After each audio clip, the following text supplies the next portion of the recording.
being able to play championship golf at this level and win. Dude, after they gave him the trophy, he started running down the 18th fairway so everybody could touch the trophy. Foreplay presented by Barstool Sports. It is the U.S. Open at Pinehurst recap show. We're doing it live. I'm here in Pinehurst. I'm at the Dornick Cottage. Dan's here in Pinehurst. He's been here all week. Frankie's catching a flight. We got all kinds of good stuff going on. Wow, what a finish. I don't really know where to start. I know we're all a little choppy. I got a little bit dicey internet here. I think Frankie does too, but I think we're going to be able to piece the whole thing together. Bryson just won the U.S. Open. He had an unbelievable up and down from a bunker that anybody that's been to Pinehurst knows on the 18th hole is the worst bunker in the world. It's like a 50 or 60 or whatever it is yard bunker shot. Usually you blade that thing into the goddamn clubhouse and you're out of the entire event. You're out of the match. You're out of all the presses. He gets up and down. Rory, more heartbreak. It's been a hell of a week here at Pinehurst, and I really don't know what to say, but my main emotion right now, amazingly, is heartbreak. Rory bogeyed 3 of the last 4. We're big Rory fans on this podcast. I feel pretty heartbroken for Rory. Is probably my number one, and I had money on Rory, so that's a big part. I will not soon forget the sound that the crowd made after he missed that putt on 18. It was just it happened in slow motion, you know, like it was just long enough. He had missed that putt on 16, which was 2 feet 6 inches. He had missed a putt inside 3 feet the entire year. I think Justin Ray tweeted it was like 396 for 396. I think it was 496. I think was it 496? Yeah. Was it 496? Okay, so 490. Oh, that makes it even more incredible. I've also never seen a person leave a golf course faster than Rory left after. Like within 30 seconds of Bryson's par putt going in, Rory was like burning rubber, gone. Yeah, I heard he peeled the tires. He legitimately, like he was gone before Bryson stopped celebrating. It was crazy. Yeah, I mean that's devastating, and it's a choke job, right? Like it's a fucking full blown choke job. We can dance around it. We got to give Bryson his flowers. That guy deserves every bit of celebration and congratulations. I mean, but that is a fucking choke job. The reason why it's hard because Bryson earned it, but then also Rory choked it. So I don't know where you fall on that. You know what I'm saying? Like Bryson played outrageously well all week long, and going into a championship where he had won at Wingfoot, and they said the only reason why he won was because the rough was really high, and he was able to just like bulk up his body and hit it way further than everyone else, and just completely just butt fuck the golf course essentially, right? Be like, I don't care what you've put in my place. I get to just hit it further and over all of your shit, and then I get to put the ball onto the green, and I'm going to win by 7 or 8 strokes. Then he goes to a place like Pinehurst, where all the talk is about finesse, and Tiger Woods hitting little 4-irons onto the green and chipping without a wedge, and the artistry of the game of golf and Donald Ross. And then Bryson wins there. So it's like he's shutting up every single hater he could possibly have. He has a YouTube show. I mean, we're going to get into it. I have to make a flight in like 40 minutes, so I'm just getting all of my takes out, really.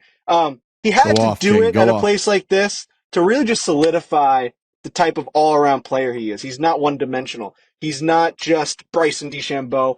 Tee it up as high as you can, airlift that driver off the tee, off the tee box, and just send it as far as you can. He has a lot of artistry to his game. He has a lot of touch. He's able to make these creative approaches towards the green and kind of see where the ball is going to go. Unbelievable stuff. Truly unbelievable stuff. And then on the other side, heartbreak choke job by Rory McIlroy.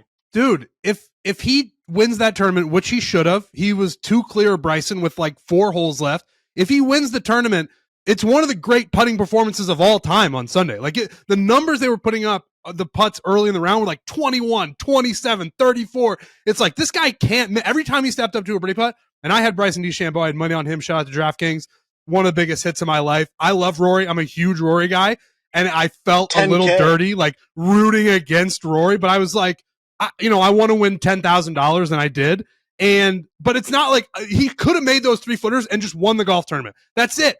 It looked like it was headed that way. Late in the round, I was like, this is over. My bet is over. But at least the guy who ripped $10,000 away from me is Rory McIlroy. His first major win in 10 years.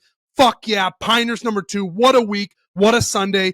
Misses a couple 3-footers. Bryson hits an incredible shot out of the bunker, and it's over, and Rory's already at his hotel. It happened so fast. that it was just like bang, bang, bang, bang, bang. But that was Rory's tournament to win, and he just fumble fucked it out of his hands.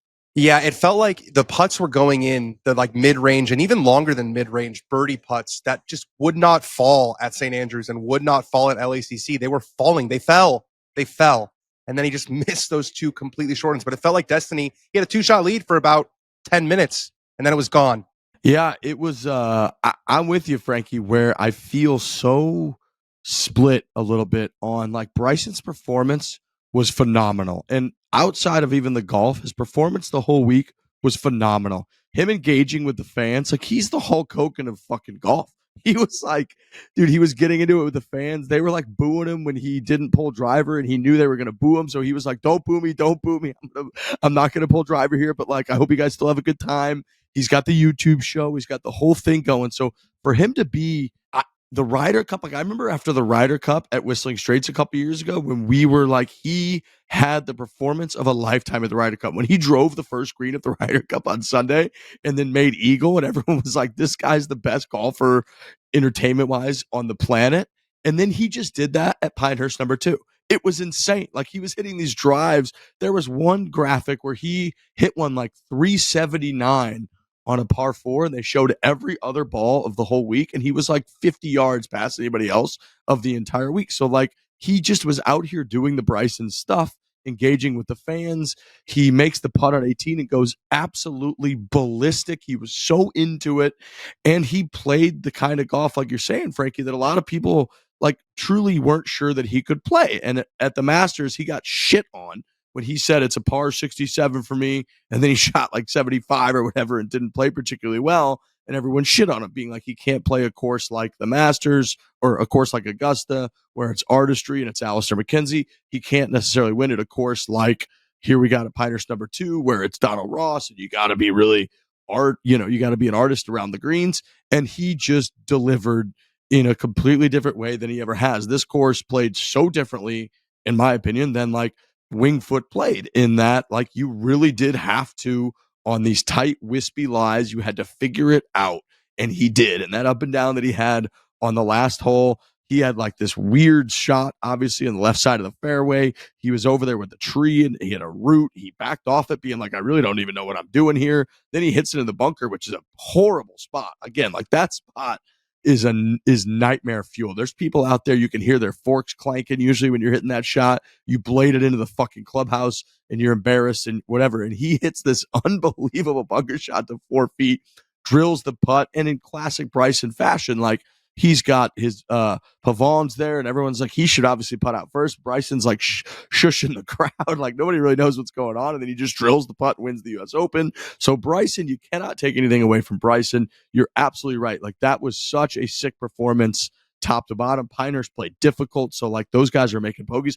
I could not believe when he missed that putt on 15 coming home when he 3-putted, but then for him to go par, get it up and down on 18 was amazing. And you can just never forget that like Rory choked away the U.S. Open here. And boy, oh boy, was there just an entire, and Dan felt it, the entire state of North Carolina was like, come on, give us Rory McIlroy. Rory McIlroy wins the U.S. Open at Pinehurst. They're going to put his pictures all up in the clubhouse. It's going to be the thing. They might build a fucking statue for him. Here we go. And then he just didn't win. He peeled out his tires and he took off. So it was bizarre in that these guys were playing great. Rory's making everything. And then he really did choke it away. He bogeyed 3 of the last 4 holes. He missed a 2.5-footer and a 4-footer. I don't know how you come back from that. I don't know that I thought we could ever feel as much heartbreak as we felt when Rory didn't win at St. Andrews. This feels like worse. I mean, he had 2-shot lead with 5 holes to go and then bogeyed 3 of the last 4 holes.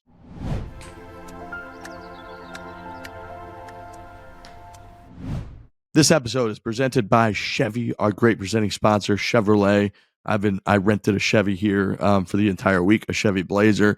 I've been cruising around in that thing. Even my dad, who's again, he's kind of a man's man, he looked at that bad boy and he's like, Chevy, American made. That's my kind of car. He loves rolling around in that thing, and we love Chevy. They're phenomenal. If it was Mr. Bezoyan approved, then that's all you need to know. I mean, I know we are the guys that know him, and the general public does not.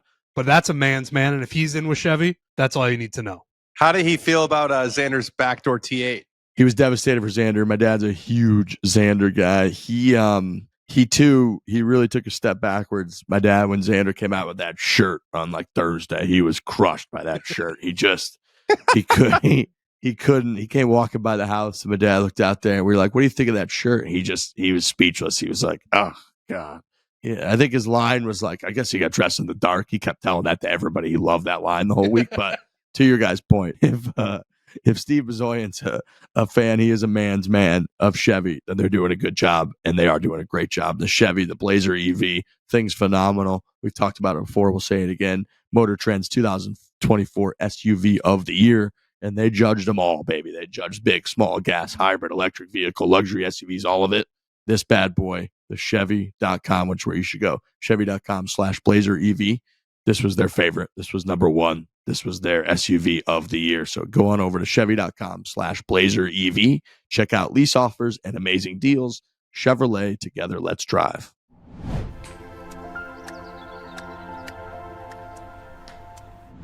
Hold on, I'm sorry, because I'm dealing with Delta and all these companies. The 8:50 departure just went to an 8:15 departure, and we're talking. Goodbye. I'm getting. They can't do move this. it up like that. They I agree. can't- It should be illegal. They can't do this, and it's been happening like crazy. It's It crazy. should be illegal. I'm boarding now. Because All I wasn't right. looking. Trent, I want to say, when you bet on Bryson DeChambeau, did you do that when we saw him in the parking lot? No.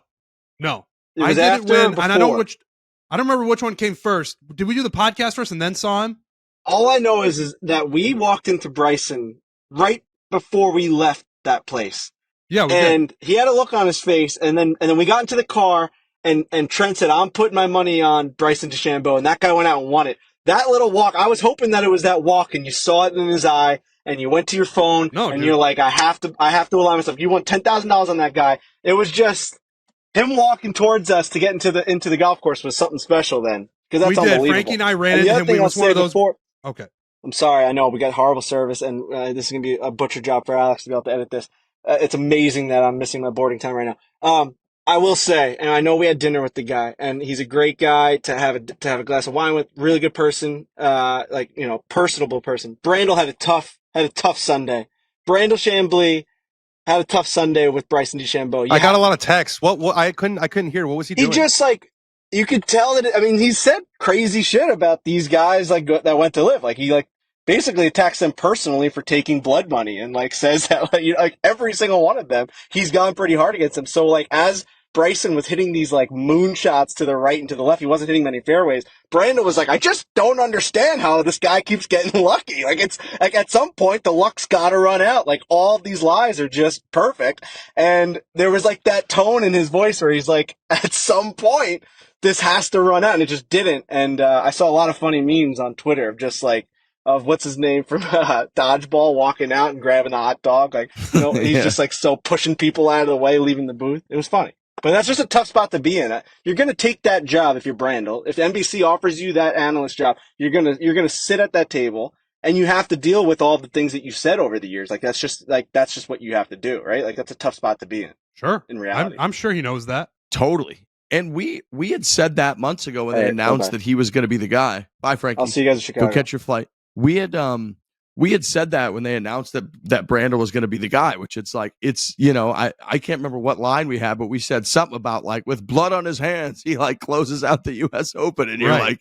that clearly for a guy that has said that kind of shit and stood by him, and good for him. He's he's a principled guy, he believes what he believes, but then to be the guy doing the coverage, it was we were watching it over at the house, my whole family and all that. And it was every single time Bryson hit one anywhere, basically he was oh, he's got another amazing lie. I can't believe how lucky he's getting. And you that Brandel is such a Rory guy.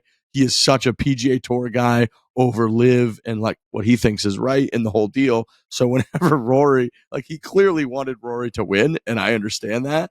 And it's just really difficult during a broadcast of the championship when it's concluding to not have that come through. And I do agree. It definitely came through that he was this fucking guy who took all this blood money is getting lucky, and this other guy's getting fucked who I love. Also, you're talking about a guy who has the makings to become the most popular golfer on planet Earth in Bryson DeChambeau. Seems crazy, but that is ultimately probably going to be true with the TikTok stuff, with the YouTube stuff, and then being able to play championship golf at this level and win. Dude, after they gave him the trophy, he started running down the 18th fairway so everybody could touch the trophy. Like this guy knows. Dude, when Frankie and I ran into him, it was one of those things where we're walking through the parking lot, definitely not in the right spot, and we just hit Bryson and we said, "Hey, what's up?" And we actually said, we love what you're doing with the YouTube stuff. And this was Wednesday, right before the tournament was about to start. And he goes, "Yeah, man, I just dropped a Persimmon Club video." This is 12 hours before he's teeing off at the U.S. Open. And he's like, "Yeah, man, I just dropped this awesome video on YouTube." He knows what he's doing, and he has taken some sort of turn. And I did it, during the PGA Championship. I was like, I love this guy. I don't know if it's small doses or whatever. He's so weird. At the Masters, he's carrying the sign around. At the PGA Championship, his last putt on 18, he sort of danced it in. And he's so quirky and so weird. But that's perfect for the YouTube world. People need to know. Like, that is what's going to sell, especially if you're Bryson, where you've got all this pedigree, winning all these majors now. It's all going to funnel into one thing. And he's basically going to be like Ricky Fowler, who wins majors. That's what it's going to be. And he's going to fucking explode. And this is the start of it. Dan, I know you had a tweet like that, but you're right. This thing's going to blow up. Yeah. I mean, he's the middle ground, right? Between this world that we've spend so much time talking about and the amazing growth of golf outside of just the tours. Bryson is the nexus between that world and the pro golf world. Like, your dad, who only watches the NBC broadcast, knows all about Bryson DeChambeau, and the 16-year-old who watches TikTok and YouTube. I mean, he's the guy right now. He's doing both. It's and golf is unique in that it allows for someone to interact with the crowd that much. Like, there's really no other sport where, number one, the people are that close to you. Number two, it's like quiet, so you can actually speak to the players. And number three, there's pauses in the action, right? So like, he hits a shot and then he has like 3 minutes until he hits the next one, and he's walking by a bunch of people and he can pump them up, and I've never seen anyone interact with the crowd the way that he does. And I don't know if it's a little cynical to say that it was like a, kind of like a concerted effort, but like, whoever made the decision or to start to interact with people that way, fucking brilliant. No, I completely agree. I think he's nailing it in that sense. And, I think like he's also turned into such a candid guy where he has admitted he's being like, before I blew it. Like, I didn't handle things properly. I didn't talk to people the way that I should have spoken to people. And now I'm in a better place than I am. And he's super honest about it. And we've said forever on the show, because we've been going back and forth about Bryson since like 2017 on the show. And the first time we saw Bryson in person, Zurich Classic, he was way bigger than we thought he was. We saw him at Belle Reve at the PGA, which was in St. Louis. And like, he was great with the fans. And like, we've gone back and forth with him forever. Weird is fine. You can be weird as fuck. People kind of like weird, to be honest with you. But it's like, because it separates you. It's a little bit different. But for him to now be weird, be the YouTube guy, be the guy that also makes incredible headlines all the time for pretty much everything that he does, and then also be the guy that wins the US Open, that's insane. Like, that is insane. That's like a 7 to a weapon. It's unimaginable that he's also that guy. And for him to be doing it, he's aware, right? Like, he's aware of when he comes off the 18th green and he had that huge like jump around session with his boys and they got their phones out and stuff. That's like Jake Paul winning the fucking US Open. Like, that's honestly what it was like in that moment of like, these are YouTube content type guys and their boy just won the US Open. And the other thing I love about Bryson is I truly think like he is a legitimate version of a golfing machine. I think he does almost nothing else with his life. I don't think he goes out and drinks. I don't think he goes out and like rages. I don't think he's like Victor Hovland and he goes and checks out like Mayan fucking pyramids and shit when he's at PGA Tour events. I think he legitimately is a version of, imagine if you took an incredibly skilled golfer who won the US Amateur and won a bunch of times on tour, and then you made him sun up to sundown just think about and practice being the best golfer imaginable. That's what he does. That is literally what he does. And like, when you talk to guys like Kisner and stuff, and he's made the comments of like, feel like that guy needs to get like a girlfriend or a wife or have kids or something. That he doesn't have any. He literally goes, he plays golf, he practices golf, he puts stuff on the simulator, on the full swing thing, on whatever it is. He checks out all the data. He's spritzing his golf ball. He's talking about dimples. He literally doesn't putt a ball if it's the dimples up perfectly, laces out Dan, the whole thing. Like, he is literally a golfing machine who studies and performs and practices golf sun up to sundown, and to watch that turn into YouTube and then turn into winning the US Open at Pinehurst and Winged Foot, but at Pinehurst, is really fucking cool. And you have to tip your cap and just be like, dude, that's awesome. This is what you care about the most in the world. He was so fired up, dude. He was making par putts on like the second hole and like fist pumping his way around the tournament. How cool is that he's that into it? You know, you got Cantlay and these. It's awesome, dude. It's awesome how into it he is. He's so in the YouTube world that he doesn't know not to look and give the camera a thumbs up when it's in his face. Like every other professional athlete on the planet, they just ignore it and they're like, I'm steely, I'm ready to perform, I'm going to win. He looks and gives it a thumbs up and is like, whoa, whoops a daisy.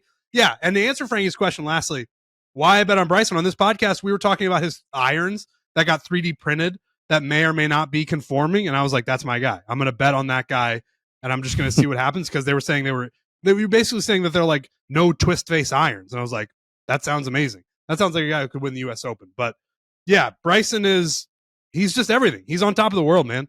Yeah, and I think, you know, to a certain extent, he's found what works for him. Like, this is not an attitude that any sports psychologist would really teach, right? Like, you want to get in the zone, you want to control variables, like pumping the crowd up and acknowledging every person. But that's who he is. You know, he said he's always been different. Trying to be, you know, the laser focused guy clearly didn't work, at least from a PR perspective. And I think he needs both. I think the YouTube world is great, but he's a professional golfer at his core, right? Before YouTube, before all of this stuff, he's always been an incredible player since he was a junior. And I asked him on Saturday, I was like, you obviously love the YouTube stuff, but what do you like about competitive golf? And he said that feeling of executing with all the pressure, there's nothing like that in the world. And he has both going right now. And it's, we've really never seen the likes of it in our game. And it's very exciting. We need more characters in our game. And he certainly fits the bill. He's phenomenal. He's phenomenal for golf. He's entertaining.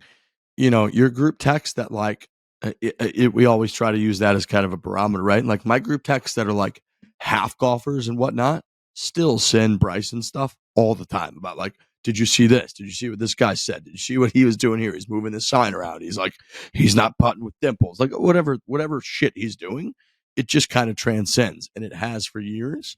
And that's hard to find. And there's a lot of guys in golf that are incredibly boring. We talk about it all the time. They're very bland. There's a lot of guys that play their best golf by playing boring golf. Kevin Kisner, shout him out again, has said that many times. Like, if I'm boring on TV, that means I'm playing really well. Fairway, green, no emotion, the whole thing. And I think you're right, Dan, of like, I think Bryson has thought so much about how to play the best golf that he could possibly play that he originally went through like, I need to focus. I need to not look at TV cameras. I need to not engage with fans. I need to be a robot. Tiger Woods. Everyone's different. And what works for him is going to be different than what works for Rory. It's going to be different than what works for Cantlay, et cetera, et cetera. And I think that he has found that like embracing himself is working for him. It makes him comfortable. I think Liv was incredibly good for him. We've gone back and forth a trillion times on Liv and all the background and all of that. For Bryson, I think it was clearly a good thing. He seems happy, like genuinely happy. He looks healthy. Like the amount of times my mom and my dad said watching the coverage, like, that guy looks fucking healthy, man. He just looks like a good, healthy, solid, professional athlete, 30-year-old or whatever he is, versus like the clips from him that they were playing when he won at Winged Foot. He looks insane. Fucking ridiculous. Oh my God, dude. He looks preposterous. And now he just looks good. And correct me if I'm wrong, Dan, but I feel like he's hitting the ball just as far as he was when he was a beefed up sumo wrestler. He is. He's hitting the ball just as far, and that's super impressive. And this was, as Frankie alluded to, a much more comprehensive performance than it was at Winged Foot. And I think it's fitting that he closed it out with that up and in, you know.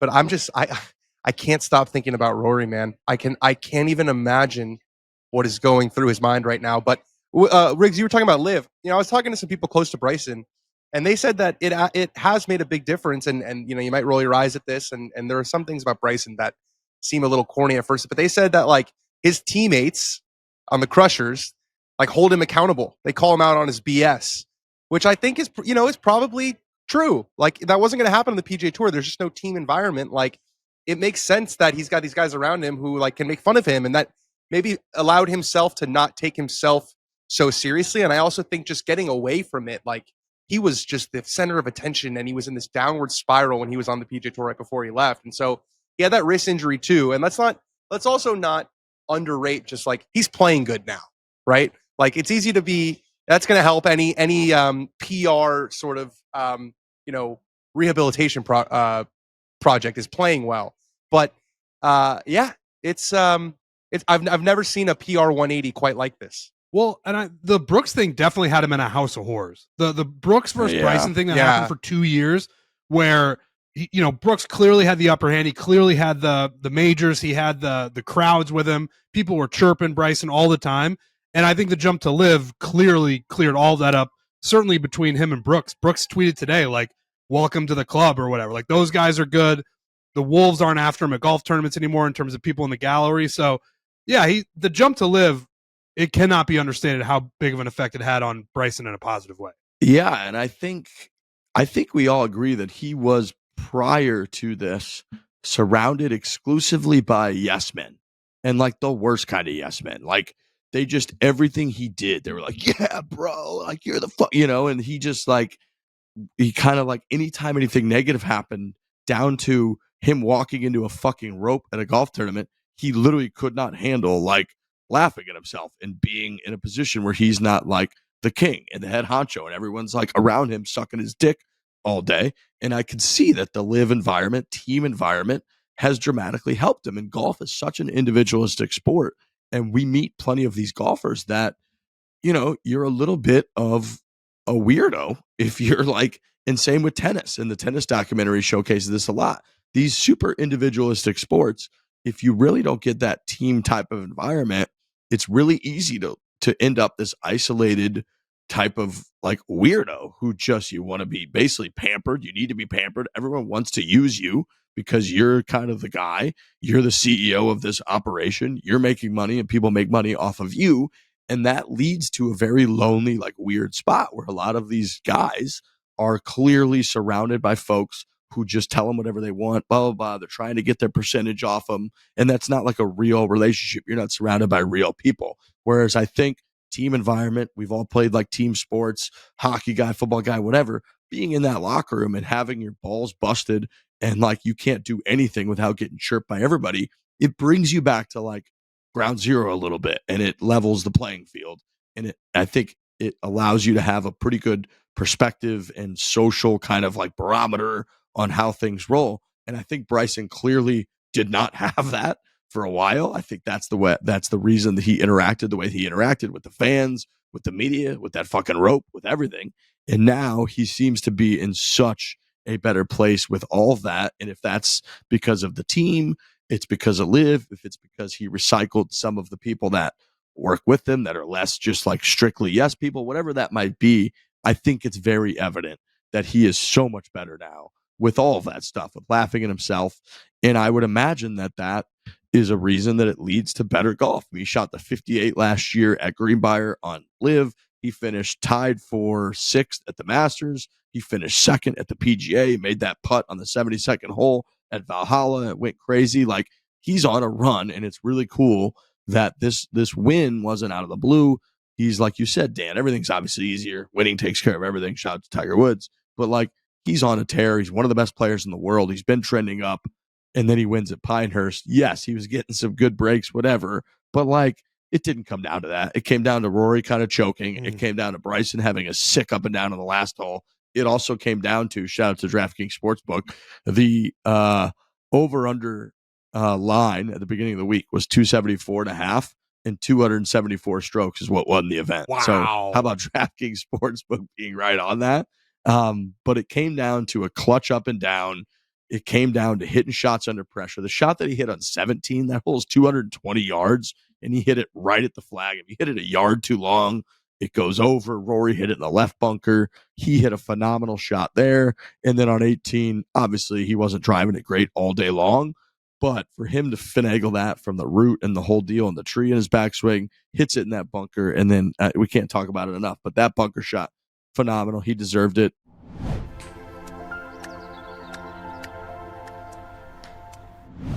We're talking this entire show about the United States Open Championship. Going to events is the best thing in the world. Whether you're going to a comedy show, we got playoff basketball, we got playoff hockey going on right now. Events are just the coolest thing in the world. Game Time is the official ticketing partner of Barstool Sports. Go download that app. Game Time will change your life. You got to get out of the house. You got to get out of the apartment. You got to go enjoy yourself. Game Time's the way to do it, boys. Game Time is the best way to do it. And I live pretty close to Madison Square Garden, and that place is just, people come, people go, huge people. Like, I went and saw Childers recently. I know Noah Khan's coming in like a month that I'm very excited for, and I'm going to be using Game Time when he comes to town, and I'm going to that concert, and I cannot wait. And it's all thanks to Game Time. You share the experience with people. Like, today out there, I was looking at the people in the crowd, and they were just all looking around and sharing a moment together. You don't get that anywhere else. That's right. Game Time, baby. With Game Time, which is the official ticketing partner of Barstool Sports, finding tickets for less has never been easier. They've got flash deals for sudden discounts, zone deals for when you're feeling flexible, and their lowest price guarantee means that if you can find the same seats for less anywhere else, Game Time will credit you 110% of the difference. Take the guesswork out of buying tickets with Game Time. Download the Game Time app, create an account, use the code FORE, F-O-R-E, for $20 off your first purchase. Terms apply. Go check out Game Time. Download the Game Time app today. Last minute tickets, lowest price guaranteed.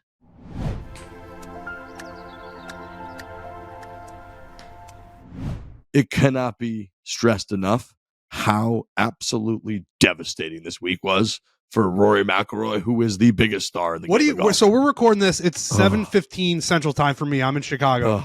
What's Rory McIlroy doing right now, you think? He's on his way to the jet. He's probably already on the jet. And I don't think he's spoken. I don't think he said a word out loud, maybe besides like, fuck, it broke or something, He did say something to Harry on 18 after he missed it. I didn't see, you couldn't really see what he said, but he might have said like it broke a little bit this way. But yeah, man, that's as bad as it gets. Yeah. How about the two major club? You got Justin Thomas, you got John Rahm, Colin Morikawa, Scotty Scheffler, Bryson DeChambeau. All those guys are within 3 years of each other, and they all have two major championships. Wow. Damn. Yeah. That is something. They're all kind of keeping pace with each other. Yeah, but it's so easy to think like, Scotty's going to win everyone. There is this crew of guys who are all in their careers, and they all have two majors, and it's going to be very, very interesting and fun to watch and see who pulls ahead. That Brooks tweet was also a little bit of a shot at Rory McIlroy, right? Like, what did he say? What was the tweet? Like 2 U.S. Opens or something? Yeah, something like welcome to the club of like couple U.S. Opens, and it's like he clearly he's Rory. I mean, the Full Swing episode, Rory literally is like, yeah, when like you're tied with the guy at 4 majors and then he wins another one, like that hurts. Like you don't want to be passed up by people. So I don't know. I don't want to be the guy that's like the media guy that's creating something, but I thought that was a little bit of a shot, which but I don't know, man. I can't get over the Rory thing. I thought it was a lock. I really did. He's up by 2 strokes. He's hitting it phenomenally. He's making putts, which is usually his kryptonite, right? That's like the weak thing is his putting. We all know it. We've all talked about it. And he's making putts from, like you said, 20 feet, 30 feet, whatever, all day long. That miss on that 2.5 footer on 60 was so shocking. It took the wind out of all of the sails that I've ever seen in my life. People didn't even know what to say to each other. It was awkward. There was a groan, and then the putt on 18, I really don't know what to think about that, because if you look like on the coverage, Smiley even said like, yeah, it's like left center, and he played it outside the hole. I thought he played it way outside, snapped across the hole. Yeah, that's what I thought too, from like 4 feet. Like, I don't think he actually hit a bad putt there. I think it just broke way more than he thought. And I think that's kind of what he was saying to Harry, or who knows, maybe we'll get an answer at some point. And again, that sucks. It's 72nd hole, the theater, the stage, all of that. It's more highlighted.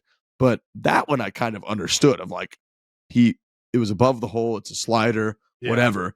Dude, the 2.5 footer was fucking stunning when he missed that, because that took the sails out of everything. That was like, he had hit good shots in that hole. He had fucking roasted his tee shot down there. It was like, let's go, dude. He made the bogey on 15, which is honestly a pretty good bogey for where he ended up. He was like down in the wispy stuff, pitched it up onto the green, made a bogey, fine. Then you're thinking like he stepped up, he fucking roasted one down the left side on 16. You're like, let's go. This is a 540-yard par 4. He hits a good shot, hits a good putt that like didn't break as much as you thought or whatever. And then you're like, we're good. And then they cut to him, and you're almost thinking like, they don't even need to show this. He's going to clean this up, and he misses. And you're like, oh my God. And then from there, dude, it just, I don't know, the last 45 minutes, it ripped my heart out. It really did. It ripped my fucking heart out, man. Like it would be, and it's not like Bob Dedman, who's the owner at Pinehurst, who's a great guy. He's an SMU guy. He's a Dallas guy. He loves Bryson. But overall, Rory McIlroy winning at Pinehurst as a guy that loves this area so much, like that is iconic. And they got the Payne Stewart is obviously as good as it gets. The statue, phenomenal. But then Michael Campbell and then Martin Keimer wins by like 8. Like it is talked about around here that like, okay, we kind of need like a winner here. And Bryson's phenomenal. Don't get me wrong. But Rory's that extra notch, man. Like Rory is the guy. He is the biggest star in the game of golf. Is he bigger? Is he bigger than Bryson? I really do think he is. Way bigger, I think. I think with our generation, yeah, but I don't know, man. I don't know if you did there's no way to test this, but if you did like a nationwide poll of golf fans, and I don't know how you would select, who's a golf fan and who's not. You think, Rory probably wins. Tiger's not in this conversation.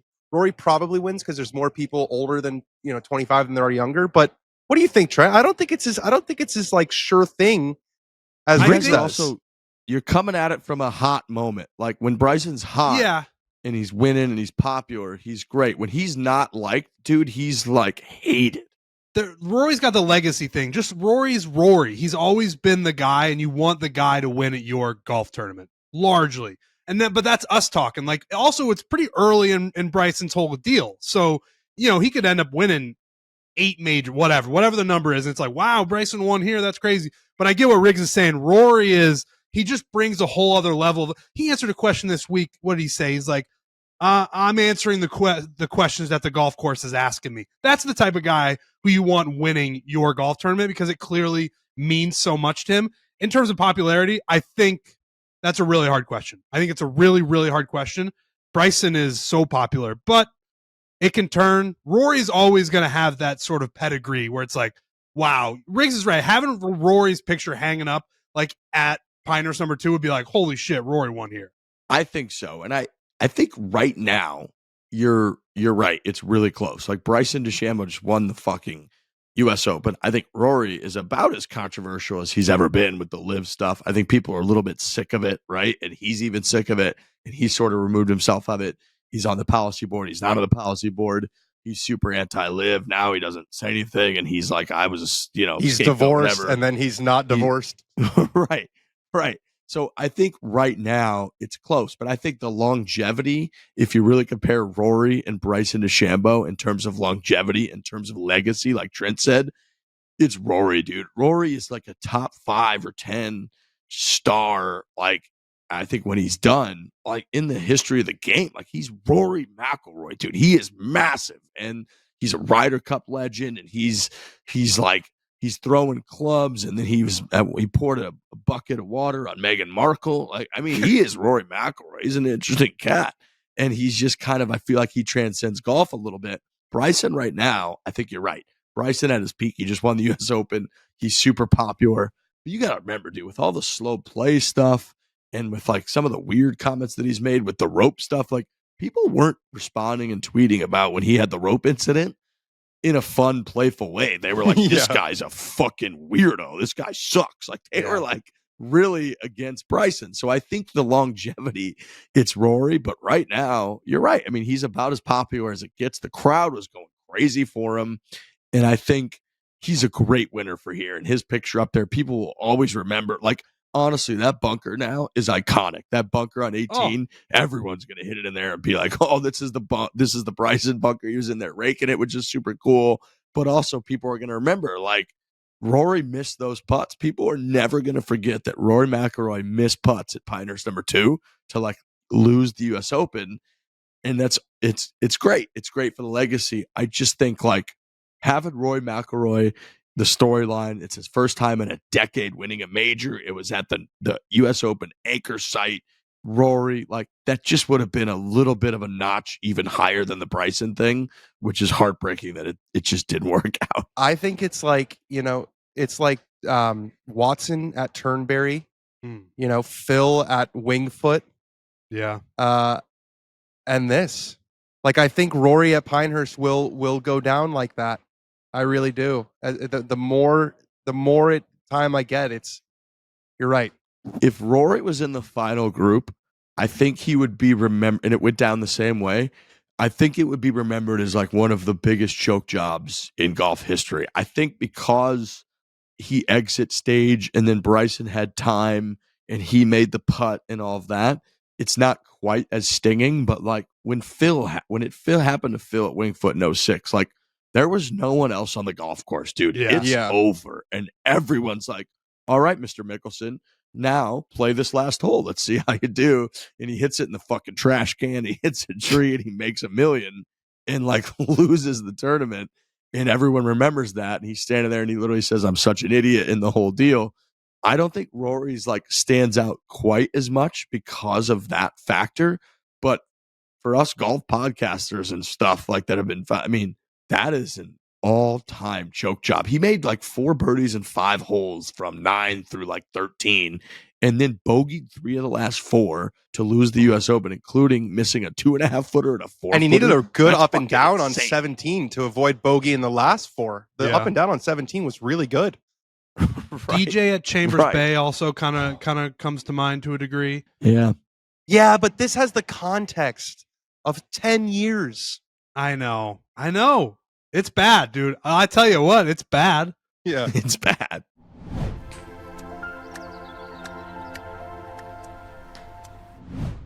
DraftKings, and I'm just going to say Trent Daddy. Big DraftKings weekend for our guy. DraftKings is the best. It's my favorite app in the world. There's just nothing better. And if you want to have a week like I did, you can. You can put a little bit of money on whatever sporting event you're watching, and you can just be ride or die with the whole thing. Have a good time. Enjoy it. It adds such an element to it. People know, but if you haven't been getting involved, get involved now. Yeah, it's one of the great days of my life, I will say, and it's all because of DraftKings, #DK Partner. I just can't speak highly enough about them. It really is incredible to think that like your US Open viewing experience today with Pinehurst would have been great. It was like the best day of your life because of DraftKings Sportsbook. You were able to put money, win $10,000 watching another golfer play golf, and you're living and dying on every shot strictly because of DraftKings Sportsbook. Nothing better than that. I really can't think of one thing better than that. It was a great day. If you are new to DraftKings, you got to check this out. New customers bet $5 to get $150 in bonus bets instantly. Download the DraftKings Sportsbook app. Use code Fore. New customers bet $5, get $150 in bonus bets instantly. That is code Fore only on DraftKings. The crown is yours.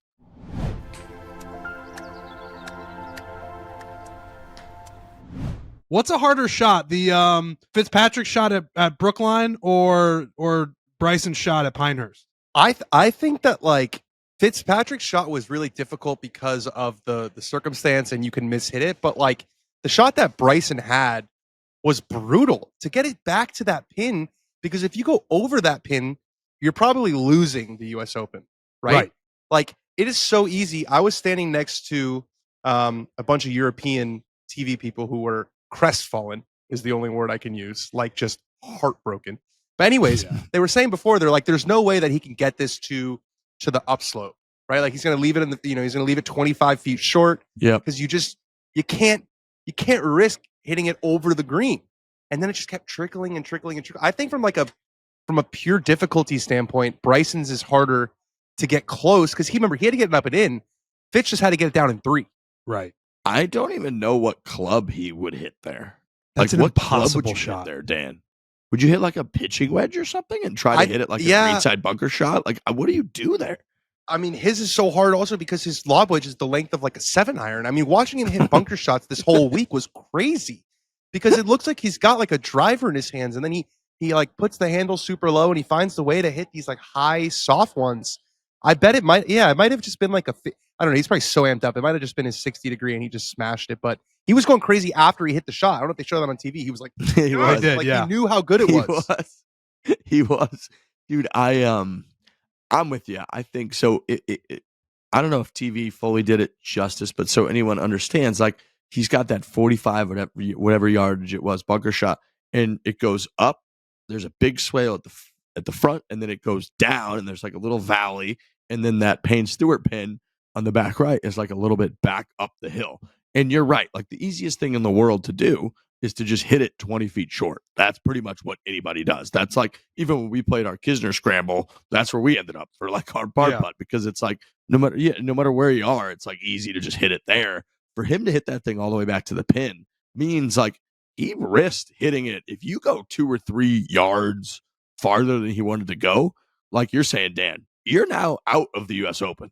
You are deep. You're almost in the goddamn restaurant, the Deuce back there, and you're chipping for par, being like, oh my God, I'm going to blow it and Rory's going to win. So for him to take that thing on and swing that hard, he must have, like, that is also the reason everyone says it's the hardest shot in golf, because like you truly don't really practice that like very often. Like Bryson or Phil, like no one's fucking standing there going, I'm going to work on this 45-yard bunker shot for an hour. Like you don't even know what club to hit down there. And for us, like if I take a 60, you kind of have a maximum distance on opening up the face, hitting an inch behind the ball, and how far that 60-degree greenside bunker shot could go. It might be like 15 yards or whatever it is. And then like for him to hit it 45 yards is a preposterous shot. And to only hit that and hit it to 4 feet below the hole ish. So he had like a much more makeable putt clearly than Rory did. That was insane, dude. That was just insane. That's all I can say. It was amazing. For a quick update on what Rory McIlroy is doing, 7:39. So that was what, 47 minutes ago. The plane was already in the air. Oh my God, fuck, dude. man! I can't believe he didn't win this championship. He had it when he was at 8 under and Bryson was at 6, and things were moving that direction. As a guy who was holding a Bryson ticket, I tweeted out, "This is over. It's now over. Like Rory's just going to finish this thing out. He's certainly not going to miss a couple of 3-footers and blow it." And then he just did that and then left immediately. And do you think he plays next week? Yeah, I do. You think he gets right back on the horse? I think he finishes T27th next week, and he's just got the least amount of mojo for this golf tournament up at the Travelers that anyone's ever had. How do you go play normal golf after that? I mean, God, you win the U.S. Open at Pinehurst, Rory McIlroy. Dude, if he makes the putt, if he wins the major, he then passes Brooks as the best player of his generation, because he ties him on 5 majors, and his body of work is stronger than Brooks's outside of that. Plus, it's iconic. It's like, this is going to be the spot, right, for U.S. Opens. Like, yeah, there's a handful of spots that are U.S. Opens now.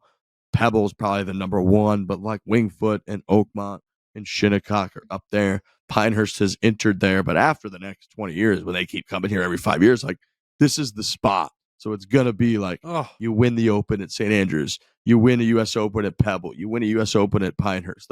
These are the spots. And he just like should have won the U.S. Open here. That's also tough because of scar tissue. He's got to keep coming back to this golf course. The putt on 18, they just showed it. The putt on 18 was shorter than I thought it was. The putt on 18 was not very long.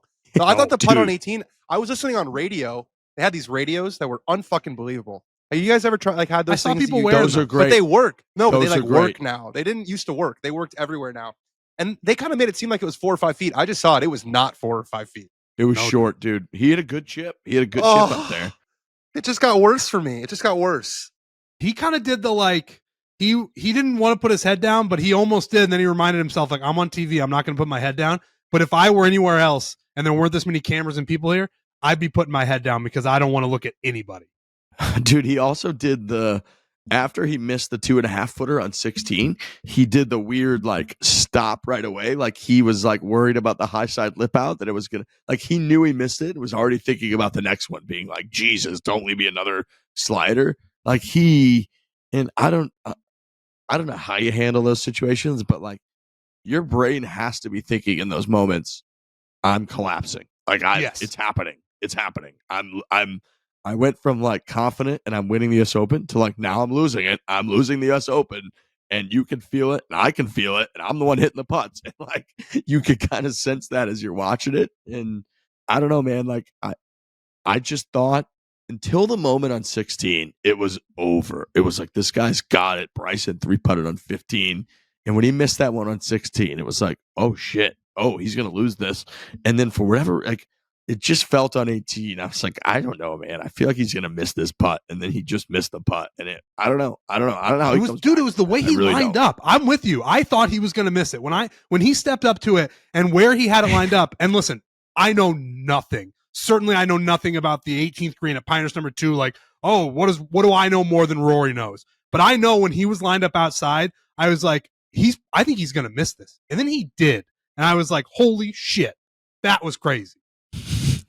Dude, we said the same thing. We had like 15 of us around the TV watching, and like, we're all rooting for Rory, basically. Like, I had money on him. Like, my parents love Rory. Everyone's into Bryson, so it was a fun finish. But like, they said it was left center, right? Somebody said in the coverage, like, I think it's about left center. Fine, whatever. And then he lined up and he was clearly aiming well outside left. And we were all like, oh my God, dude, he's going to miss it left. And then he missed it right. We were like, what the fuck? It just like, you're right, Trent. It's just the way he lined up and the angle that they had. We were just like, this is bad, dude. This is not good. He's not going to make it. And then he missed it. And the second that thing lipped out, everyone knew, like, oh, it's over. Bryson's just winning the US Open. I thought it was, and then they cut to Bryson under that tree, and he probably did that fake, swing 50 times. And then I was like, I think this is going to a dude. play. Everyone in person was laughing out loud. The amount of times he did it, it was laugh out loud. He must have. Someone's got to count. It might have been 30 times. He just had, and he really had no idea what to do. He was like, and shout out to the hero who took his driver off the chest or off the leg, because that ball was going behind like the bleachers that are right there on 18. And I was like, oh, he's fucked. And that's before, I think it was before Rory put it. I was like, oh, Rory's definitely going to win. And then a guy like took it on the thigh, kept it in play. Still not an easy shot, obviously, but like way better than being completely blocked out. Dude, I would have died to have seen like live footage of Brandel when they cut to his ball, and it was like not in that bad of a lie. I bet he was like, "You gotta be fucking kidding me." So he was that bad. He was like that outward. Because I got a couple texts being like, "I'm going to strangle him." He was that partial. He was very much like, he wouldn't let it go. How he basically thought Bryson was getting so fucking lucky, and that his luck was gonna run out, and that everyone else was getting screwed when they would hit it in the shit, and he wasn't, basically. And then he would hit it in the shit and it would be fine, and they would cut to him and be like, once again, Bryson's drawn a really good lie here, that's not normal out here. Like, he just kind of kept saying it. And it was like, if you're watching the coverage, it's the only voice you're hearing for 5 hours. So he just kept kind of saying it over and over again.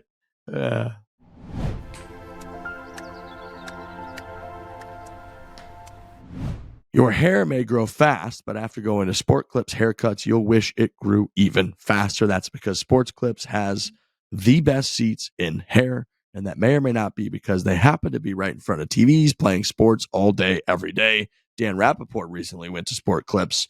People were weighing in left and right, and I have to say, my mother, Jean Bezoyan, just a massive fan of Dan Rappaport's haircut. It was a big weekend for Dan's relationship with Mr. and Mrs. Bezoyan. It was lovely spending time with them. They're huge fans, especially my mother, of Dan's haircut. And again, Sport Clips, that's the way to do it. Yes, they're professionals. They crush it in men's hair, but also you're going to have the best experience of all time. They got TVs going. We love watching at Sport Clips. Every day is clippers and curveballs, high tops and Hail Marys, and even waves and wickets. If you're into that kind of thing, at Sport Clips, you could check in with the pros in men's hair, totally check out with pure, uninterrupted relaxation. So yeah, come watch an endless stream of sports on TV while getting a phenomenal haircut. Sport Clips, it's a game changer.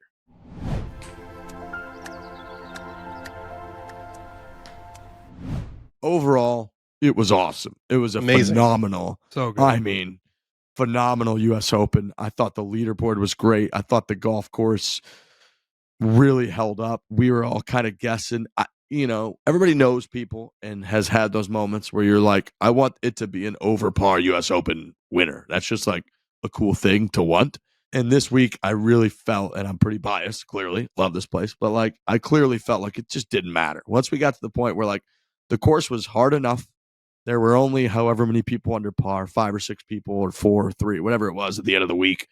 The winner was 6 under, and 5 under looked like it might get into a playoff. Fine, but the course got crispier and crispier throughout the entire week. It got tougher and tougher. Balls and all kinds of phenomenal clips of balls rolling off. I had people texting me about like the 5th green they should blow up. This golf course is preposterous. They're watching like Rory hit one into the 5th hole that looked like it was 15 feet and then rolled into an unplayable area basically, and he made bogey. I think that's great. I think that's like what you want. This is the US Open, and clearly if it's like that and the winner's 10 over, then you might have a case for being like, this is ridiculous. But like that happens a few times. There's a few clips that go out on social. They do try to like find the edge. And at the end of the day, Bryson, who, like we said, he finished 2nd at the PGA Championship. He finished T6 in the Masters, clearly playing well.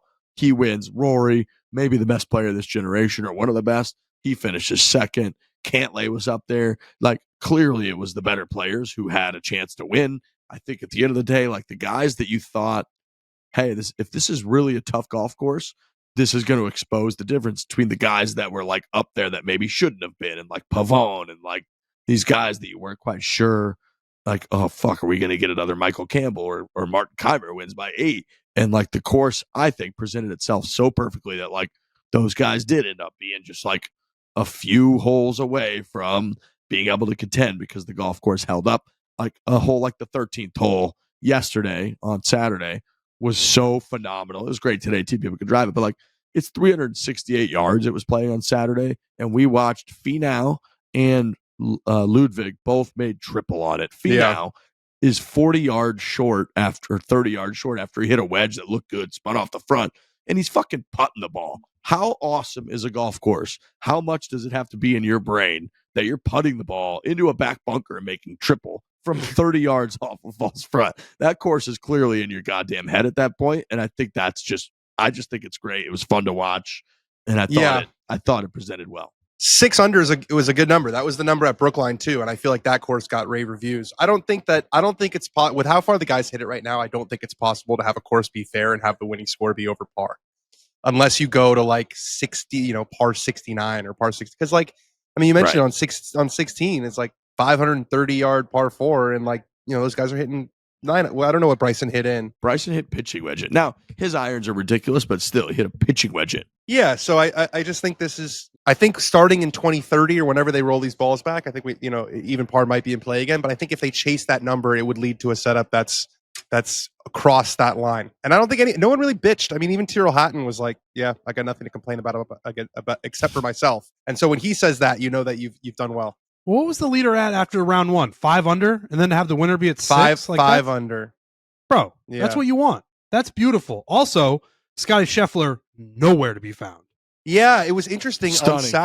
On Saturday, so we finished T41, worst finish in since the fall of 2022. You could tell he was kind of mad at the PGA Tour a little bit. They asked him, not mad, that might be too strong, but they said, do you feel like fatigue played any role? And he was like, I was thinking about that last night. And moving forward, if I'm going to play a major championship the following week, like the US Open, I know I'm not going to. I don't think I'm going to play the week before, because the week before Muirfield was hard as hell. And this was the first year that Muirfield was the week before the US Open. It's usually 2 weeks before. There's usually a week off. And, being in contention all 4 days and grinding out a win on Sunday, like that takes something out of you. So I'd be surprised if the Memorial is right before the US Open again next year. But yeah, it was a bit of a no-show. Very surprising. I thought that was very surprising. I mean, look, it makes sense, right? Like, I think the run that he's been on is outrageous. I think to play as consistently as he's played is unbelievable. I think there's a reason people are making like Tiger comparisons and stuff, because people cannot believe how good and consistently he was playing. And it makes sense. Like, he was missing fairways. You're missing fairways out here. It's just going to catch up to you. It was a bummer because I decided to go pretty ham on Scotty, lost. I decided to go pretty ham on Rory, lost. But Trent Daddy would just shout out to DK Partner. Well, what a hit for you. You must have been going crazy, dude. I was going crazy. And it was my only bet of the week. Literally the only bet I put down. I was like, Bryson's my guy, $500 to win 10 grand, going crazy in the Chicago hotel. Like all of the ups and downs that everybody went through because it was such an insane ending. I just had like a little bit more on it. And yeah, I was just losing my mind, really down at points. 8 under, 6 under, Rory, Bryson really down, like slamming the chair. Probably the people below me are like, what's this guy doing? When he 3-putted on 15, you must have been like, what the fuck is he doing? Couldn't believe it. But then when Rory's the first 2-footer he missed, it got in my brain. I was like, Bryson's going to win this now because Rory, dude, when he got to 17, and this probably had nothing to do with it, but I was watching very closely and very intently. He had put his ball on a tee, went up to it, was ready to swing, and then moved the ball. Took the tee out of the ground, put it back down. Like you don't see guys do that, I feel like. And he was just seemed like he was out of sorts.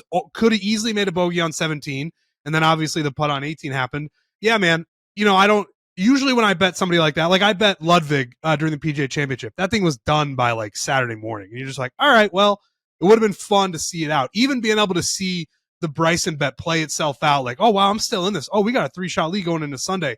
That's really, really, really fun. And then have the whole Sunday be just a grind fest was also really fun. So shout out to DraftKings, #DK partner. Just one of the great hits of my life. That's awesome. That's great. I think Ludvig's going to be a problem. That guy's a problem, man. He was right there at the Masters on Saturday. tournament. I was like, I mean, you feel this is what happens when you have a bet like that, and people know this. People bet all the time, but I'm somewhat new to it. Although I bet sometimes, but rarely just one guy to see him go. When he made triple on, I don't even know what hole that was on Saturday, I was the happiest person on earth because he was such a threat. He played so well for however many holes up until that point that he looks like the Terminator when he's playing well. He's tall. His swing is so great. He hits it immediately. Like he's the type of golfer you want to watch on TV. And they showed him so much because he was playing in those groups. And I was like, oh, this guy is going to win. He's going to win the U.S. Open at Pinehurst, and then he's going to win 10 majors throughout his career. He is going to be such a threat going forward. Dude, he is a problem. That guy's good. I think he learned a lot. Like that triple that he made yesterday was stunning, but I think he's gonna learn so much from that. He was right there at the Masters. He performed phenomenally at the Ryder Cup. Like he's just gonna be a problem. I think that we're gonna have to really look out for that guy. Maybe place a couple wagers on it, but incredible performance by him. I know he's probably disappointed, didn't quite get it done, the triple, all that, but keep your eye on that guy. He's really good. He's an absolute machine. I got a question for you guys. We were talking about this the other day. We were talking about golfers, and we were talking a lot about Alistair's situation. Our boy Alistair had a really good run going into the weekend at the Corn Ferry Tour. Didn't have a great weekend. But we were talking a ton about him and his game. And I had mostly a question for Dan Rappaport. How many golfers, Dan, in the world do you think actually make money playing golf? Like truly make money playing golf? Like any amount of money? Like they finish the year in the positive? Or they can yeah. sustain a lifestyle playing it, do you mean? Yeah. Yep. Like exactly. Like make men enough and money women, to or be a just professional career. Just like men, because I guess women would be probably a similar number-ish, or like maybe it's a little bit less because women don't make as much, so you can do it out. But we were just talking about in the men's game, how many golfers in the world make money playing golf? The number that comes into my head is like 500. I mean, you've got senior guys too. There's probably like 50 guys who are over 50 who do it. And you've got, the senior things between the PGA Tour and the Corn Ferry Tour, I don't know, 300? Still 350, such a and small then, number. Imagine trying to do that. Yeah. Well, I was so nervous today, Exactly. dude. And I was like, I'd have to hit a single shot. I don't know how these guys do it. I legit thought I was going to have a heart attack down the stretch. Dude, at one point, we said the same thing. We were like, imagine like they're cutting to Rory, like standing on the 17T, and this is when he moved his ball, Trent, and like re-teed it. And I was like, imagine being one of these humans that's like out there trying to hit these shots right now. What are you talking about? And then like on 18, when he was chipping from just short of the green, I was like, how is he going to chip this golf ball? Like, what is he doing chipping? Like, I would be putting it. What are you doing? Dude, if you put me in their body, like if you put me in Rory's body, whatever, on whatever hole, the back nine of today, but I have all of Rory's skills. I have everything. Rory now has my brain. I lose that golf tournament by 50 strokes. Like, it's not, I would be so nervous. I would just be out of my mind, puking on the side. People are like, what's this guy doing? Why is Rory McIlroy puking everywhere? It's like, he really changed these last 9 holes. It's the level of mental fortitude you need. Like, I was even thinking about, like, how does Bryson get any sleep on a 3-shot lead? How do you get 1 minute of sleep? How are you not just like thinking about, wow, I'm going to tee off. Everybody thinks I'm going to win this thing. And then, am I going to win it? I don't know. We're going to find out. Dude. Nightmare.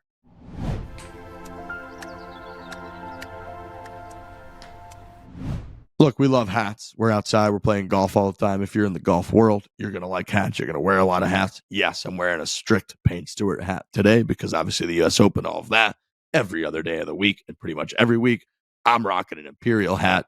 Dan's got his on right now. I don't think anybody makes hats better than Imperial makes hats. This was a huge week for the hats. It was so hot all damn week. You needed a hat. It was. Right? The Imperial ones, they stood the test. The Imperial original styles include the iconic High Crown Tour visor worn by golf legends for decades, including our good friend PGA Tour pro Keith Mitchell. They've got the rope hats where they just keep that rope tight. That rope is kept tight.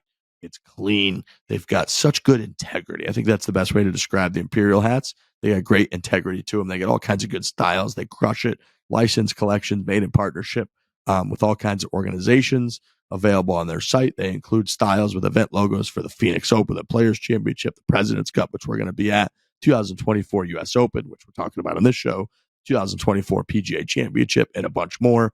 Imperial also knows how to do custom hats. I know people worry about minimums. They worry about all kinds of issues going into events, buddies trips, whatever it might be, girls trips. Customers can mix and match to design your own or upload a logo of your choice to custom.imperial1916.com to order custom Imperial headwear with no minimums, quick turn times, and free shipping. Shop all of Imperial's collections today at imperial1916.com. That's imperial1916.com. Use code Barstool to get 20% off your first order and be on the lookout for Barstool Golf Imperial headwear coming to your local pro shop soon. That is imperial1916.com. Use that code Barstool for 20% off.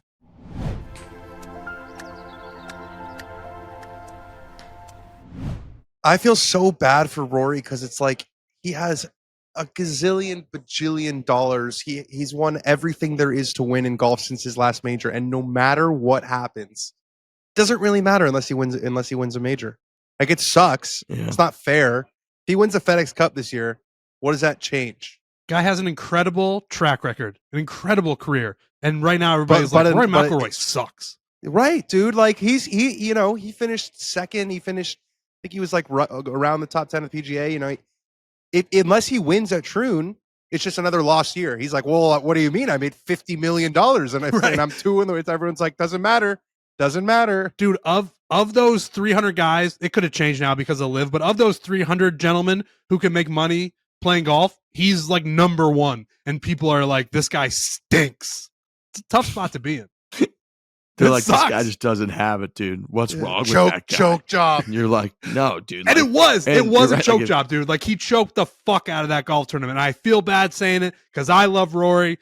Been a Rory guy forever. I want, as sick as it is, like I said earlier, if he had ripped the $10,000 away from me, hat tip, I'd rather be him than Matthew Pavone. Like, I don't want that to happen. If Rory takes it from me, fine. But he just didn't and couldn't and choked it away. Dude, if like you really sit there and you think about what is the definition of choking away an event, and you're like, oh, it's like you're in the position to be victorious. You clearly have the skill set to perform this task, and this task. And then you just brutally fail to do those simple tasks in those moments with that skill set. That is exactly what happened. And it happened multiple times. It happened on 16 and 18. Like, I said to our crew, I was like, that 2.5 footer, and they said 496 out of 496. I said, you could put Rory McIlroy on a practice green, and I bet he could make 8,000 straight putts that are 2.5 feet. Like, yeah, 8,000. I bet he could do it for weeks. He would just never miss it. And now you're in the U.S. Open, and he wasn't even that close. Like, he fucking yanked that one on the 2.5 footer to the point where he was, like Trent said, as soon as he hit the putt, he was telling it to stop from when it was going to miss. And so he didn't have to miss the next one. I'm like, that is just fucking choking. It sucks. I love Rory. I had money on Rory. I want him to win so badly. And he just choked it away. It was insane. What if you gave him the option, okay, you said we can pause this for 10 minutes and you can take 2 shots of Fireball whiskey and then putt this ball in 10 minutes on 18. Does he do it? I think he makes it, but I don't know that he would choose to do that. I think he makes it. And that's what's so fucked up about this game is it's like, yeah, whiskey would have might have legitimately helped him in that moment. Well, it is what Riggs is saying. Like, this is a guy who can make these putts. What's the difference? Like, what changes? It's not a practice green. It's Pinehurst number 2. And there's a lot of pressure. And there's a lot of people on you. And there's 10 years of a major championship drought. Like, maybe he's thinking about all those things. Maybe he's not. But he knows that it's there. He knows. He knows. It's impossible not to know. And if you dragged him out of fucking bed and he hadn't hit a golf shot or a putt all day or for a week, and you put him over that putt on 16, he just makes that putt. He just drills it right in the center. He looks at it for half a second. He goes, oh, it's like right center. He steps up and he just drills it right in the middle. You put him in the U.S. Open, Pinehurst number 2. Bryson's behind him. Crowds are going crazy. He hasn't won in over 10 years, and he fucking misses it, and then he fucking misses again on 18. And it's crazy. We've all been there. I've got on camera driver yips. I'm hitting drives off the planet after hitting fucking driver after driver right down the middle on the driving range. Like, for whatever reason, something changes in you. And, there's a part of you that I think loves Rory McIlroy because it's so relatable of like, fuck, man, you root for that guy because he is relatable. You don't necessarily want to root for like a machine who's like Rory is candid. He's open, all that. And we all feel for him. We wanted him to win at St. Andrews. We wanted him to win here. And it just hurts, man. That one stung. Like that just stung. When he missed that putt and walked off that green, that hurt so badly. Did Bryson know what he needed on 18 because it was happening in front of him? Did he definitely know? Oh, yeah. That's what I was going to say. Another thing was like one of the reasons Pinehurst is such a fucking awesome venue for the U.S. Open. A couple of reasons, like it's big enough. There was no traffic issues like there was at PGA. None. Like logistically, it was just great. But also the greens and the tees are like right next to each other. Yeah. It was to the point where Rory had to after Rory birdied, what was it, 13, the drivable one. He was on the tee on 14, about to hit his shot, and Bryson hit his tee shot on 13, and it landed on the green, and it stayed on the green. He ended up 2-putting for birdie, and Rory had to back off his shot on 14. And then on 18 tee, Pavone hit his tee shot, then Cantlay hit his tee shot, and then Rory was waiting for Bryson to hit his tee shot before he hit his tee shot. They're right next to each other. So they weren't playing together, but they were intimately familiar with everything that was happening at the time. Like it was, you couldn't miss it. And yeah, it was a perfect venue for the day. It was really cool. They talked about that on 15 because Rory was on the tee on 15, the par 3, and he like stopped and waited to hit his tee shot because Bryson was hitting his approach shot into like 14 from like the left stuff. And when they cut to Rory hitting his tee shot, they were like, Rory actually waited an extra 30 seconds on the tee because Bryson was hitting in and he's right next to the green. So he like waited. And for them to be doing that the whole day, you're right. It is like intimate. He's like able to pay attention. And conversely, Bryson's obviously able to pay attention, watch what Rory was doing, and watch him puke all over himself and just choke away the U.S. Open, which is absolutely devastating. But God, man. Can we talk about Tiger really quickly? Yep. Let's talk about Tiger Woods. Yeah. So Billy Foster, who's Matt Fitzpatrick's caddy, has been on the bag for 30 years. A bunch of different guys out there. He actually worked for Tiger 1 week in the 2004 President's Cup. They have a great relationship. They were chatting the whole time. And Billy, after Tiger's round on Thursday, posted a picture to his Instagram story of the two of them, and he said he still has one more in him. And so I went up to him after Friday, and I said, "Do you still believe that?" And he goes, "Yeah." I told him on 18, you still got one in you, you right bastard. And he goes, and Tiger's like, "Yeah, I think so too." And Billy's like, "You just need to play more. You just need to play more." And I asked Billy afterwards, I was like, "So do you still believe that?" He's like, "If he can play more." And I think Tiger has reached a point that presser he did after he missed the cut on Friday was so upsetting. He looked like a defeated man. He looked like a guy who's like, I thought that my game was good enough, but when it came in crunch time, it's just not sharp enough. And he looked much better physically again this week. He had more power. He had more pop. I just don't, maybe he's going to try to play. If he can, what Billy said was, if he can get to just 8 events a year instead of 4, he thinks that he can do it, that the good shots are still good enough. Bro, but I watch a guy like Bryson win that tournament, and it's like, is Tiger listen, I want the one more tour. If we can do like the one more tour, and he's going to play a bunch, he's going to try it. But then you watch the guys who actually win these golf tournaments, and it's like, I can't even picture Tiger doing 60% of what's going on out there. I know. No, I know what you mean. You do. Like, these are the healthiest, best players. Like, we just talked about how good Bryson looks. Rory too, with that shirt today. I mean, he looked like the biggest stud of the world. And you're like, Tiger's out there limping around. How the hell is this guy? He's shooting 7-0 or whatever it was. Like, how the fuck is this guy going to win a major championship? But I will say he does physically look infinitely better. I feel like he's not really laboring around. I feel like the limp is not really that noticeable. And I kind of agree with you, Dan, where it's like almost more devastating, because I do think there were a lot of whispers about like Tiger Woods is taking this US Open incredibly seriously. Like, we're all kind of looking at him like, fuck, he barely made it through the Masters. He didn't have a great showing in Valhalla. Like, are we kind of getting near the end? And people were like, dude, he made multiple trips up here. He was grinding on his game. He went out to the range on Wednesday, which, like a lot of these events the last couple of years since the accident, he doesn't really show up much on Wednesday, or he definitely doesn't hit balls. And people were like, dude, he is here to like contend in the US Open. He starts with like a birdie on 10. And then it wasn't like Valhalla where he made like a triple that took him out of it early and a triple double. It was like he just kind of slowly bled and didn't have enough to like contend, and he didn't have enough to like make the cut. And it wasn't an injury. It was just like, it almost felt like, yeah, you're just like not going to be good enough anymore, which I think that sucked. That was like a dog shit feeling. And I think that he put a lot into this US Open being like, it's a flattish walk. It's a course I've contended at multiple times. It's a second shot golf course that requires great touch because everybody's going to miss greens, and no one's going to shoot 25 under. I could win this US Open, and he just couldn't. Damn. It's sad. Damn. Yeah. It's real sad. I hope we get to play this clip. I hope we get to play this clip, and he like after he wins the Masters next year and be like, damn, we were wrong. Yeah, I don't know. I was really bummed. I made an effort to watch him a lot because I don't know. There was just like something inside me that was like, I don't know if I'm going to get to see him play this golf course ever again. And the atmosphere was incredible. The fans were awesome this week. Who asked the question? Who asked whether or not this was going to be his last US Open? A guy from CNN International. I think what he was referencing there was like he's technically not exempt.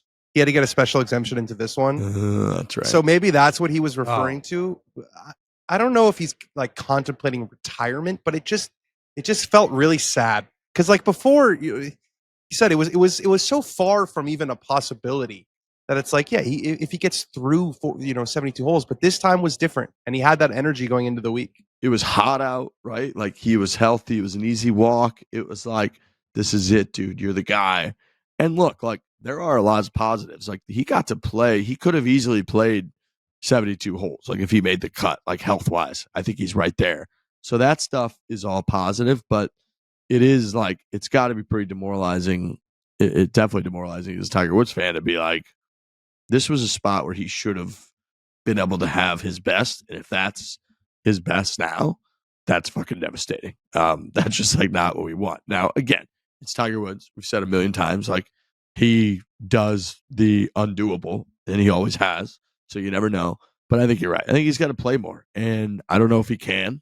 I think that like we're all excited that he was healthy and looked much better this week and he looked good at Valhalla. But like those were also two really hot weeks where like it's fucking hot out. He's the Terminator now, where half of his body is fucking metal, and like he needs it to be hot out, and it was hot out, and he still couldn't quite get it done. So I'm not exactly sure where I feel. I'll tell you this much: he's still got the juice, man. The entire fucking town of Pinehurst was wherever Tiger Woods was, and it was really fucking awesome to see at Pinehurst. Like, God, when he came through the third hole and the sixth hole, which are near my place, like there were an hour before he would come through, the storm surge, we were calling it, where like thousands of people would show up on those holes and post up, and everyone's like, oh, Tiger Woods must be coming. And we'd look at the TV. He's on like the first hole, and he'll be on the third hole in 45 minutes. So he's got the juice so much. It was great to see him at Pinehurst, but I'm kind of with you. He's got to play more. Otherwise, I don't know that he's ever going to really have a chance. And in 2018, 2019, when he obviously won the Masters in 19, like we talked about it a little bit a couple shows ago, but he was playing a shit ton in 2018 and like contending over and over again. And then he won the Masters. He's not really notorious for like not playing at all and then showing up and winning a major championship. He kind of needs to be like trending up, I feel like. Damn. You know? Tough one.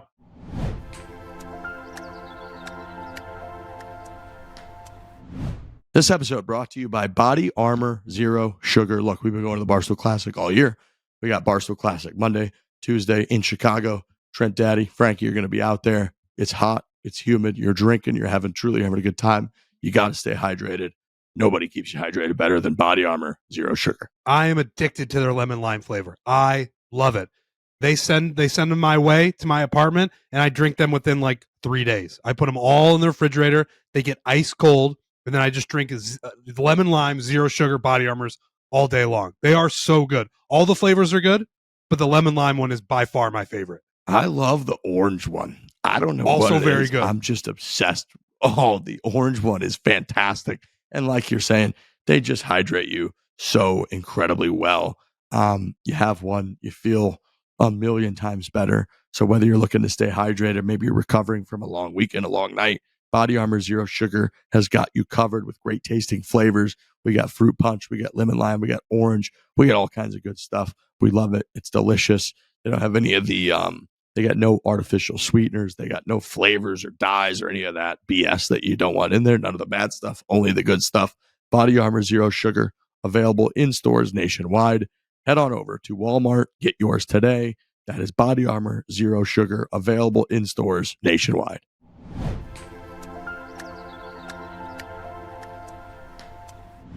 How was your week, Riggsy? Phenomenal. I haven't lived at home in St. Louis since I was pretty much like 13 or 14 years old. So I don't like see my family that much.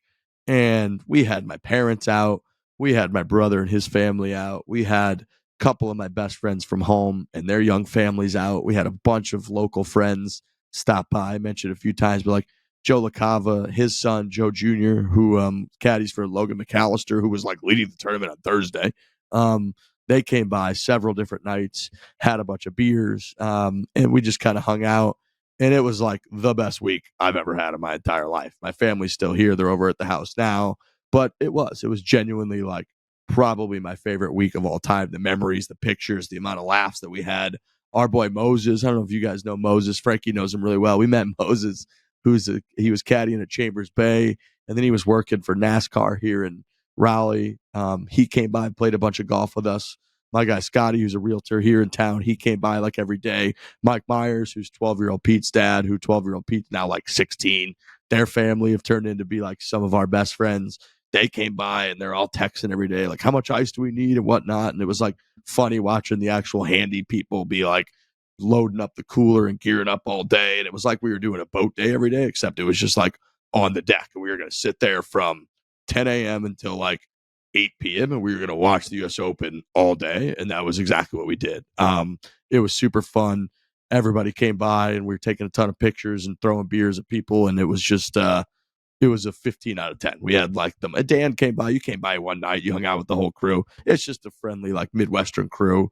It was awesome. It was like, we went into it being like, this is probably going to be one of the coolest weeks that we've ever had.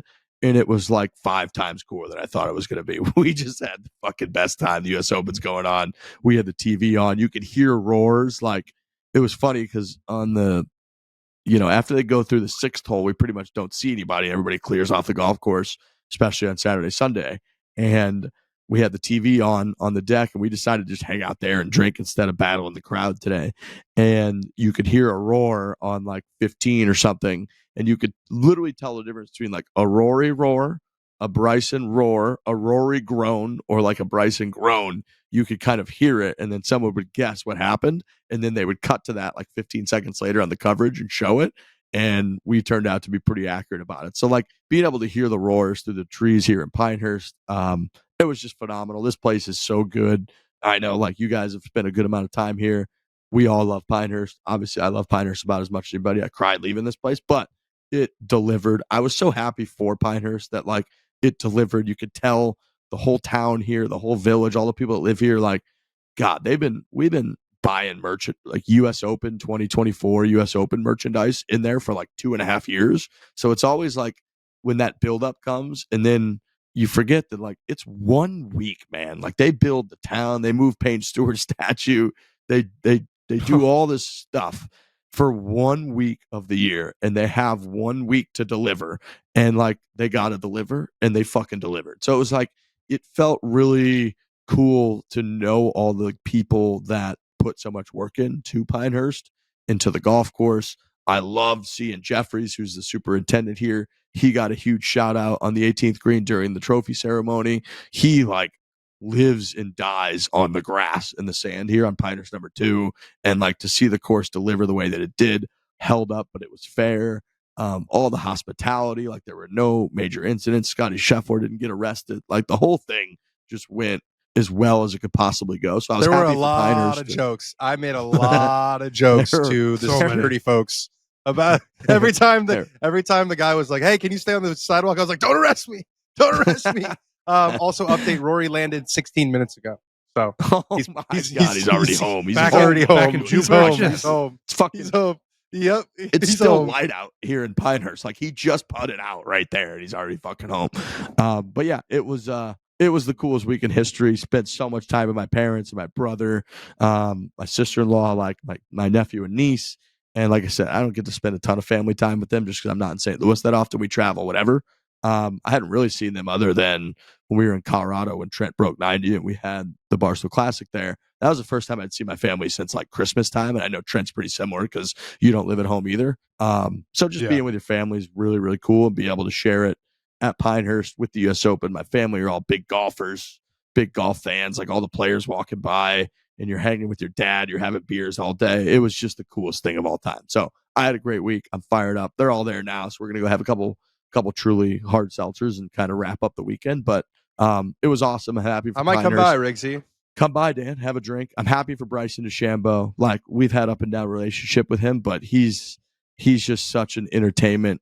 He just brings the thunder, man. He puts asses in the seats. It was such a good US Open. So yeah, that's kind of me putting a bow on the whole thing, but it was an awesome week. I loved it. I'm heartbroken for Rory, but happy for Trent Daddy. Happy for Bryson DeChambeau. I'm happy for Payne Stewart that he gets to get put back in his place, the statue. Put that statue back. Get it over there. We got to get him back. We got to get him back by the 18th grade. Can't have him over there in the fucking fan zone. We got to get him in the real spot here. Also, Bryson paying homage to come over. Payne all week was cool. That was awesome. Bryson's always had like that that Payne Stewart thing about him with the hat and the whole deal. That was very cool. Phenomenal. He did. He said after, he's like, yeah, that's why I wore the hat for years. Like I'm a big Payne Stewart, guy. I love paying homage to that guy. So for him to win, it really was awesome. I know the Rory thing is sad and all that, but Bryson, you can't give that guy enough credit. Phenomenal. He's great for golf. It was cool to see him back. We forget about the live difference sometimes, but like just seeing him out there playing against these guys, we need more of that. So great US Open. Awesome time. Pinehurst is the best. If nobody has anything else, we'll be back on Thursday. Hit it hard. Hit it hard. Hit it hard.